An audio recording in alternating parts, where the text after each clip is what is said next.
Welcome, everyone. I'm Norman Kinsey. I'm your host at Real Estate vs. Technology. We have your co-host, Mr. Dan Gandy. Welcome, Dan. Thanks for having me on. Awesome. And we have the one and only welcome to Real Estate vs. Technology. Well, you'll get the inside scoop from top producing real estate professionals all around the country, best practices, techniques, and learn about what technology they're using to drive to ensure their success in this world we call real estate. Leasing Agent 415 in San Francisco. She's doing some amazing things. Welcome to the show, Inna, and thank you for being with us today. Thank you for having me. Of course. Thank you so much. So we want to get into your business. We know you're in the city. So how long have you been in the business? What made you get into the business? Give us a little bit of your story. Mm-hmm. Well, I got into the business in 2009 in general business of real estate. Prior to 2009, I worked for Deloitte. I have a master's degree in taxation, and I worked on creating tax saving strategies for Fortune 500 companies. And at one point, I realized that I was a hog in this huge machine, and what I didn't matter. Okay. I had a situation where we created savings for a huge company, and the tax director said, it was millions of dollars, and it didn't matter whatsoever. So I realized that I wanted to do something that really affected my bottom line and other people. So basically what I did is I took yellow pages, this is 2009, ripped out all real estate pages and circled every real estate investment company in the book and sent out about 40 emails asking for an unpaid internship. I explained who I am, who I was, what my education background was. And out of 40 companies, one company basically hired me on the spot. I was an unpaid intern for 4 months. They taught me every aspect of real estate, acquisitions, underwriting. They bought apartment complexes all over the country. They taught me to underwrite an apartment building on the back of a napkin. I did asset management for commercial real estate, and then they bought a building in San Francisco and asked me to lease and manage it. I knew nothing about it, but it was sort of like I kind of stumbled into leasing, and I really fell in love with it. So I've been doing leasing since 2012 now. Wow. That's an awesome story. I love that, how you're just like, you know what? Let's go for it. And I can relate. I called 350 agents, understanding their business, not needing to sell anyone on anything, to come up with a solution behind the scenes with LiftOff. And so I can relate to you on that story. So that's amazing. That's awesome. So in terms of, how many contracts are you leasing per year? Just give us a little bit of business volume and scale. Well, because my entire business is leasing, and I do no sales, and I hope to never do sales, my production levels won't really tell you much, but what I can say is that I consistently have a really solid 6-figure income, and I work 20, 30 hours a week. I work on my own terms. I set up appointments when I feel like setting up appointments. My husband jokes that you tour between manicures and massages, which is kind of true because I'm a mom of 2 boys, and I need time for my family. That's my priority. So it's sort of like this, having a container, a bunch of rocks in the sand. So the rocks are my family, myself, my exercising, all the things that I want to do for myself, and work is sand.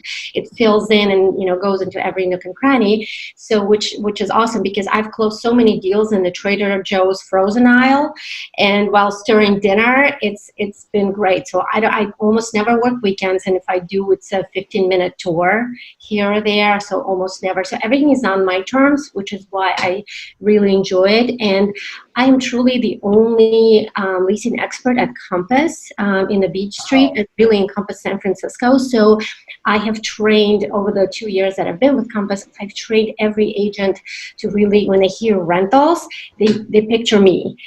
So any rental question, people come to me with literally everything, whether a client is looking to buy an investment property, or they're looking to rent out a home, or their home isn't selling, or should they rent or should they sell, you name it. I mean, literally, if the rent shows up, it's me. So I've been very fortunate to have created that business for myself. That's awesome. And then what types of technology are you leveraging in your business to make it effective and to make it worthwhile? Well, in terms of technology, I mean, really what makes things happen for me are Craigslist and Zillow, believe it or not. Wow. And in San Francisco, it's all you need to run the place. My marketing effort go far beyond Craigslist and Zillow. I work with relocation consultants, and I market to different agents, and there are the different layers of marketing that I do for my properties. But really, honestly, Craigslist and Zillow is what you need. And to me, what's been really huge for my business is being on the first page of Google. Because you know what, if you remember Talladega Nights, where Ricky Bobby's father says, if you ain't first, you're last. That is so true, because you know what, if you are not on the first page, you might as well be on, might not be there at all. Yes. I interestingly enough once met a gentleman. I was riding an Uber home from the airport, and he was listening to Gary Vaynerchuk podcast, and we started talking. So by the time I got home, he was my SEO manager. Yeah, so I found this gentleman. He did my SEO, and he took me from page 66 of Google to page 1 organically. I do no Google ads. So if you Google Leasing Agent San Francisco, I show up twice. I checked last night. And that has been by far the biggest thing for me, because most of my business right now comes from realtors. Top realtors in San Francisco don't do leasing, so they send it to me for me to handle. And but who knows what things are going to look like at the end of this crisis, right? People might be jumping at any opportunity to make money, and they can do the leasing themselves, right? So to me, it was really important to never fully rely on that, and really build that presence. So Facebook, I'm big on Instagram. I have a YouTube channel. I create all kinds of videos for, full rental strategies, for example. A lot of people don't know the difference between renting in the fall and renting in the spring, although the spring is even worse than the fall. I created just recently a video for tenants on how to score a great rental in San Francisco. Really, what are some things that you can do? So I try to be fair to both parties, even though I pretty much work with landlords only. So to me, being out there, being visible has been, and believe it or not, 2 years ago, I was terrified of having a Facebook account or an Instagram account. Here I am, shooting videos about properties and my business. So I would have never known. I just have one more question, and it's a little off topic, but in terms of how your service operates, so landlords reach out to you to basically fill their vacancy, correct? Correct. Yes. So I have a team in place at this point. I've been doing this long enough. So I partner with somebody who represents tenants. Okay. So if somebody is selling their home and they need to find a rental, that is something. So we are the opposite side of each of a coin, where I do the landlord side and she does the tenant side. And from that, we kind of created a whole new business strategy. It's called bridge leasing, where if somebody is looking to sell a home, but they have no idea where they would go next, we find them a rental, and then the agent who pays for our service to find them a rental, then they do, we usually work with Compass people, so they do the Compass concierge, Compass coming soon, they sell the property, and then in a year or 6 months, they create a whole new listing for them by buying a home for these people, right? So the agent creates 2 listings where there otherwise wouldn't be any.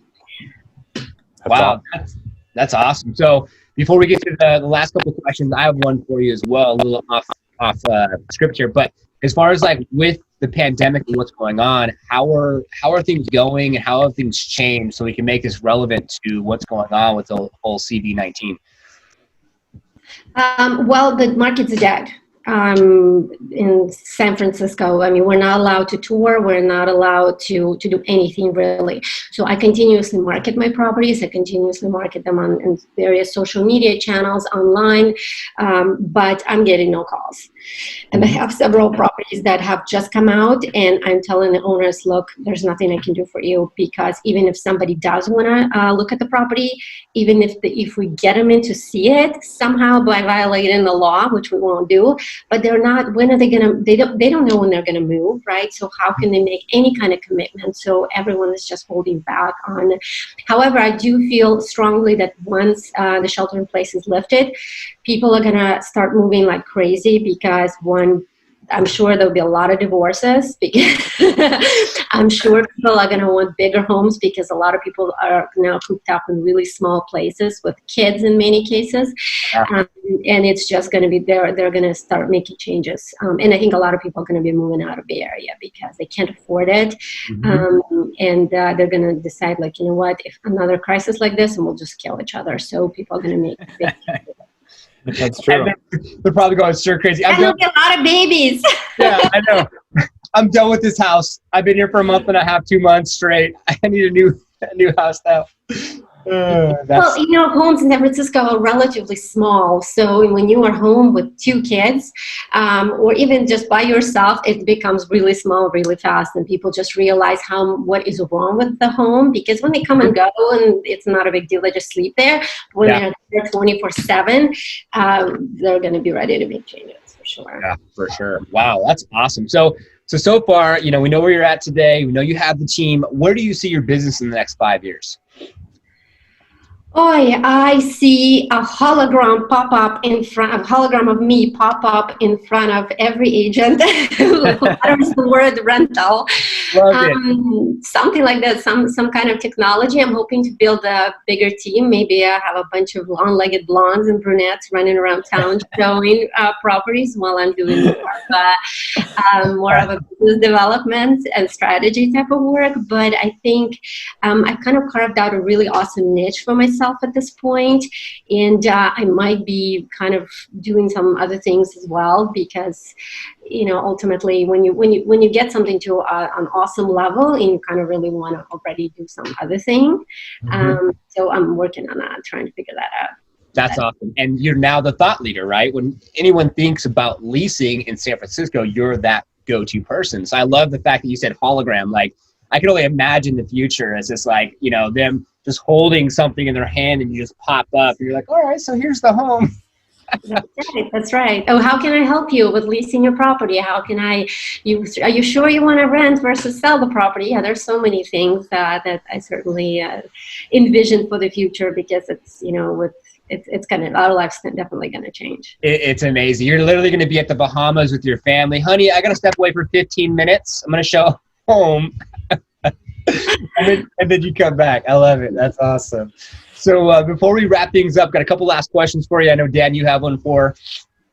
Yeah, I think I love asking this question. It's the last one I always leave with, which is if somebody was going to get started in your shoes, right? They want to get into leasing. They may not know much about property management and investments. What is the one piece of advice you would give them in trying to break into your market? Stay away. You know, the thing is, in San Francisco, San Francisco is probably one of maybe 3 or 4 cities in North America, and might be one of 10 cities in the world where you can actually make a living doing leasing. But it takes a very long time to get, because it's a snowball effect, right? It's a repeat client, a new client, repeat client, new client. But I've been doing this for almost 8 years now, so I've got to a point where it's sustainable, and it makes financial sense. So I wouldn't specifically advise anybody to go into leasing, but if you do go into sales, what I would advise to anybody is join a team, join one of the top teams, and if you have to fetch coffee for them, do that. And if you have to do that for free, absolutely work your tail off, learn it. 5 minutes in the same room with some of the top producers will be worth your while. Absolutely, you're going to learn so much, just their energy, just the way they handle successes and failures. It's absolutely huge. The other thing I would recommend is document your journey. Document everything via social media, Instagram account, things you do. Build a great Instagram account. Understand the difference between profile posts and stories, and just create it very cool. Because what's important to understand, as more millennials and sort of Generation Z people are entering the market, they're not going to be asking anybody for referrals. They are going to go to Google and or whatever other platform, and they'll look for you. And if you don't show up on page 1, you're never going to be found, right? So you have to stay on top, because people are in their phones all the time, and they need they need to see you, right? And then the last thing I would always recommend, and I always say that, I've said that in some of my videos, is that if you have an active client who's calling you, that means you're failing. It is absolutely the most important thing to remember from the very beginning, that if your client's calling you, you are failing. You need to stay connected. You need to keep them up to date. Even if nothing's happening on the listing, tell them what you've done, tell them what you're planning to do. Just make them feel good, and always have that connection with them, because the biggest complaint I hear is that there's no communication. We have no idea what's going on. So it's always really important to check in and hold their hand through the entire process. That's what will bring them back as a repeat client, and have them and create referrals for you. Yeah, wow. Being on the offensive and not the defensive. Absolutely. Yes. Yep. Yes. You got to be proactive, not reactive. What I got from what you just said is join your team. If they're going to get their license, they want to do leasing. Interestingly, I have had 2 people who have approached me and just worked for me as really unpaid interns.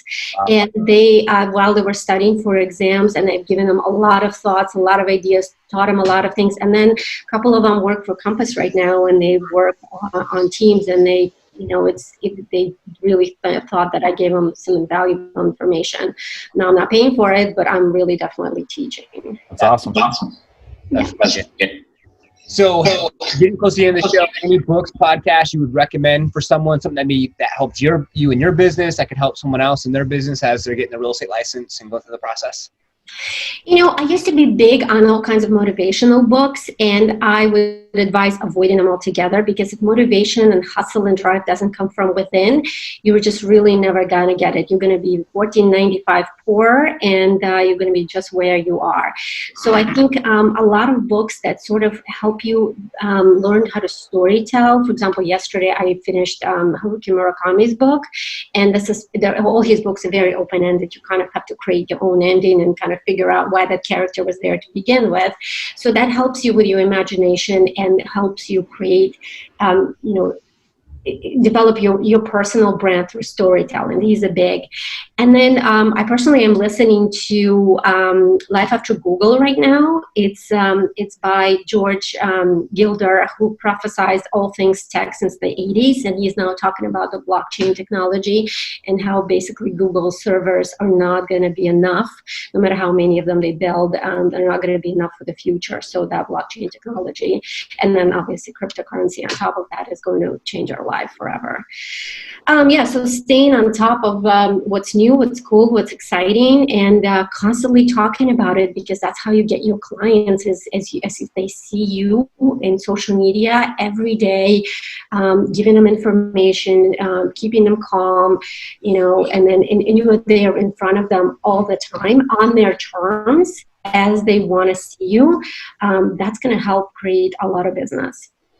That's for sure. Awesome. Thanks for sharing that. Yeah, definitely. I know that, just looking at your Instagram, I definitely built that like, know, and trust factor, right? And that's how you have a sell, happen. And it was okay, I know who she is, and we haven't even met yet, which was awesome.